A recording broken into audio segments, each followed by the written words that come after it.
In this lesson, we'll learn how to create a quick speed painting that can be used to explore an environmental concept. Okay, so if you want to open up the Lesson 7 Begin file, this is the file we'll be working in. Now, I mentioned before that speed paintings are typically used on environments, and in most cases that is true. I have seen on occasion an artist use a speed painting for a character, but for the most part, they're typically used for environments. So let's go ahead and dive right in. We'll go ahead and jump up here and just choose kind of a background color here.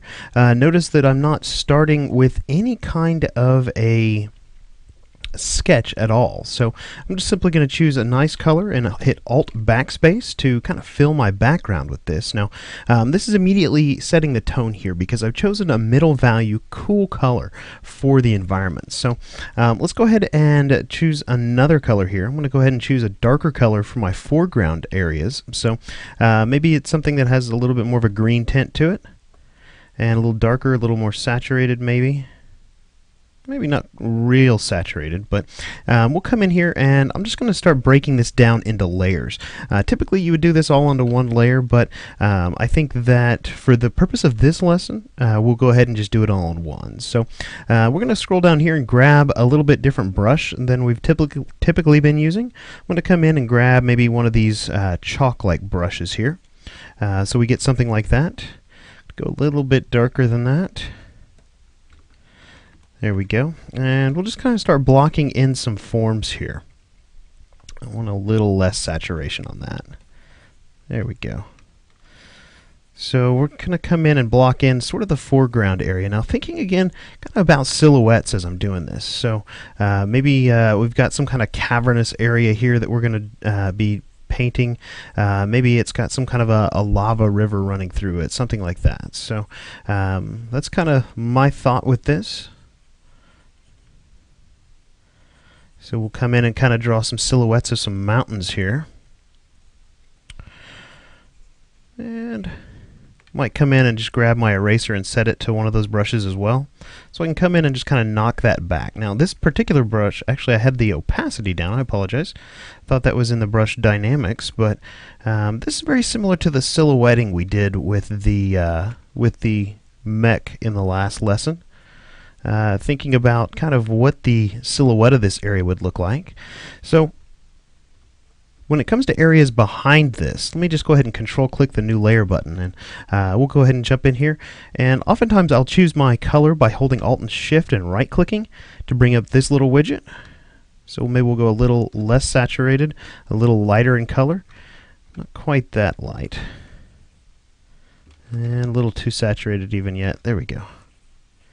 Okay, so as we moved back into the background, we're going to start to see things in a less saturated fashion, and they're going to be lighter in value as well. So I'm coming in here and I'm knocking the opacity down on my brush just a little bit so that we can come in and hit some nice forms in these areas.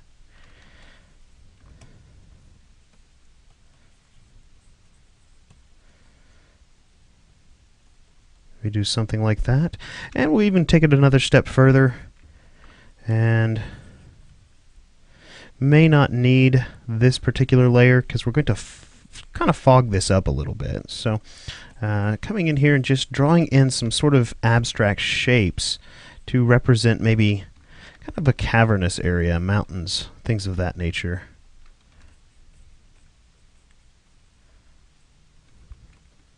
Bouncing back and forth between my layers.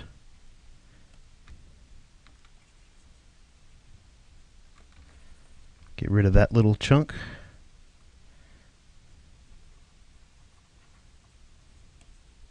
Alright, so we've got some nice rock-like formations painted here. I'm going to jump in and create another layer on top here. And let me just grab a little different brush here. I want to create kind of a foggy area. So I'm going to scroll down until we find maybe a brush that looks something like, where is it?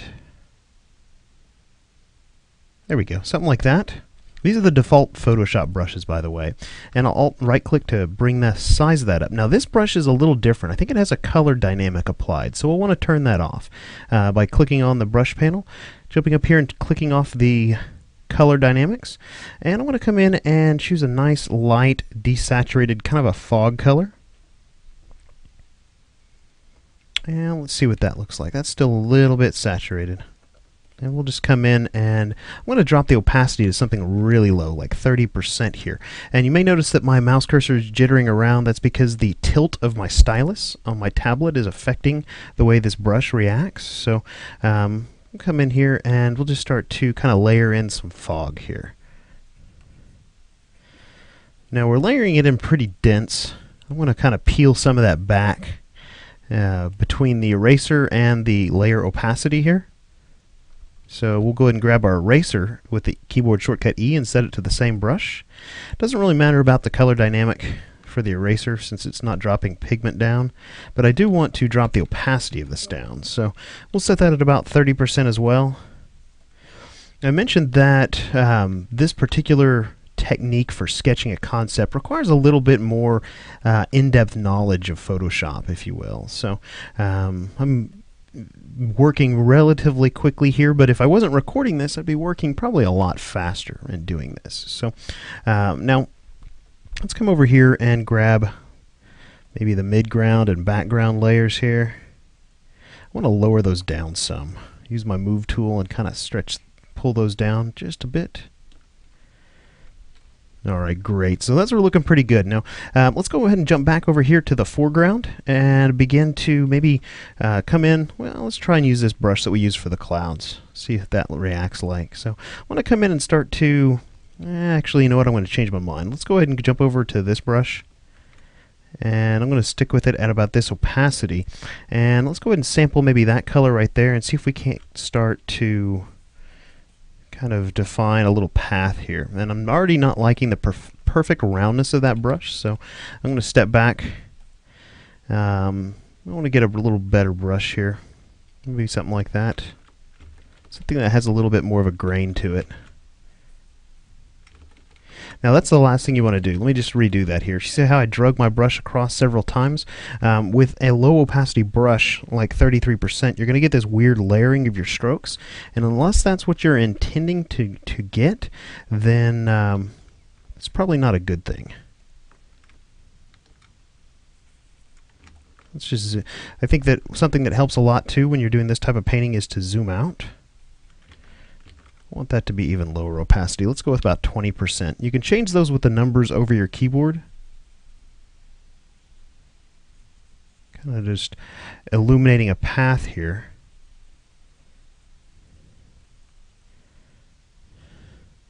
Might come in here and start to hit the faces of some of these rocks that might be hit by the light source some.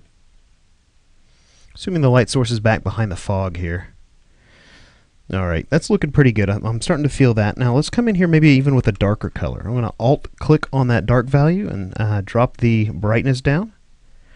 And maybe we can come in and start to, I want to hide the fog while we're doing this.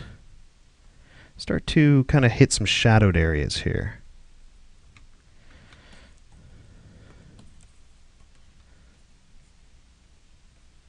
Sort of like that.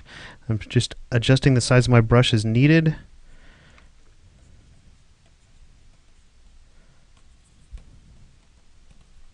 Alright, so that's starting to look pretty good. I'm starting to feel that a little bit. Now, I'd like to come in and add maybe a little bit of a person to this. So remember, we can always use our lasso tool. We learned in the last lesson, actually earlier in this course, that the lasso tool is a pretty good tool for quickly blocking off shapes. So I'm just going to kind of draw a torso of a character here, and maybe a head. And let's go ahead and hit that with our brush at 100%. We've got a little bit of an interference because of the fog there, but that's okay. That's what I'm looking for. So let's deselect that with a Control D, and I'm just going to come in here and sort of refine his shape a little bit. Maybe he's got sort of one of these big triangular shaped hats on. Maybe he's some kind of a samurai or something like that.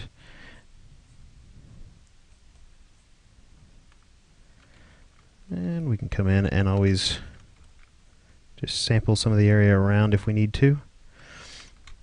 Let's go to a lower opacity and we'll drop in a little bit of a shadow for him. Got that fog interfering a little bit, but that's okay.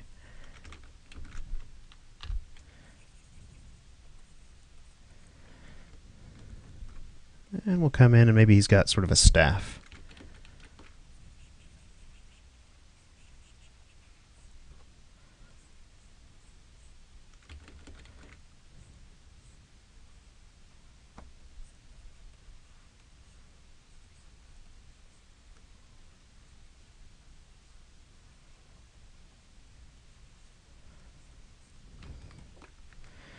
All right, so that gives our composition just a little bit of meaning now. So let's jump in and add a little bit of lava to this. I'm going to create yet another new layer, and we'll set this over to something like linear dodge.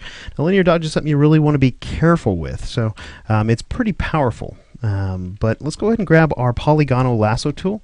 We'll go ahead and click on that here and jump over and drag till we get to that. And I'm going to come in here and start to drop in some geometric type shapes that might mimic the flow of lava here.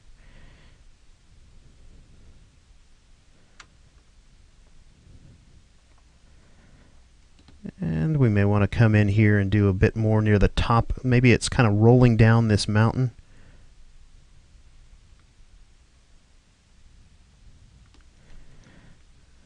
All right, so I've gone ahead and lassoed those two pieces off. I'll probably come in and do a little bit more, but you can hit Control H to hide your selection, and that's probably what I would recommend doing. So we'll come in and grab our hard round brush, maybe this one right here. Kind of has a little bit of fall off to it. Make it a little bit larger. And let's come in here and grab a color. I'm going to come in and grab kind of this bright orange color with a kind of a little bit more of a red tone to it. Jump in, fairly saturated, mind you. So notice what happens when I paint over it once. It looks kind of like a pink color. But if I continue to come over that, let's say with maybe a little bit brighter orange, it's being hidden by the fog there. So we'll come over and actually use a little bit softer brush as well. Kind of see how that's starting to work. Now that's really, really intense. So I'm going to back that up a little bit and deepen that red just a bit here. So maybe we come in, just clear that area out. There we go. We'll just drop in a nice deep red. Come in and grab kind of a yellowish color and use a little softer brush again and drop the opacity down as well. That way we can come in and kind of slowly begin to build this up. Now, that's really hidden by that fog, so we might have to come in and start to taper that fog back, but you know, we've already got a really nice composition going here in really, you know, about 10 minutes, maybe a little more. So now typically what I will do is maybe put a 20-minute cap on an image like this, just so I can get an idea out of my head for a composition. Now again, things I'm thinking about here are things like color scheme, what's the mood of the scene, where are the light sources, obviously, what is the composition like? Is it how is the eye going to travel through the composition in the scene? So you can see that I've roughly set this guy about at the rule of thirds mark. It's probably more like right around in here. But if we were to divide this into 9 boxes, kind of draw a tic-tac-toe board on top of it, he would be at about the intersection of 2 of the lines. He might be a little off, but he's close. So thinking about things like that while you're painting this, and again, this is a very fast process, so you can see how quickly I laid down these shapes, and again, not even concerned with necessarily what's going on and the amount of detail that I'm painting in. So speed painting is really kind of a nebulous concept. You can take a speed painting as far as you want, or as take it really the exact opposite, do it as quickly as you want, as long as you get the idea out for the environment onto the canvas. Alright, great. So in this lesson we've learned a little bit about speed painting and how we might be able to apply that to concepts for environments. Now we've looked at several different techniques here, and there's one sort of topic that really kind of does fall into the area of concept sketching, but it's a little bit different type of concept. In the next lesson we're going to talk just a little bit about storyboarding.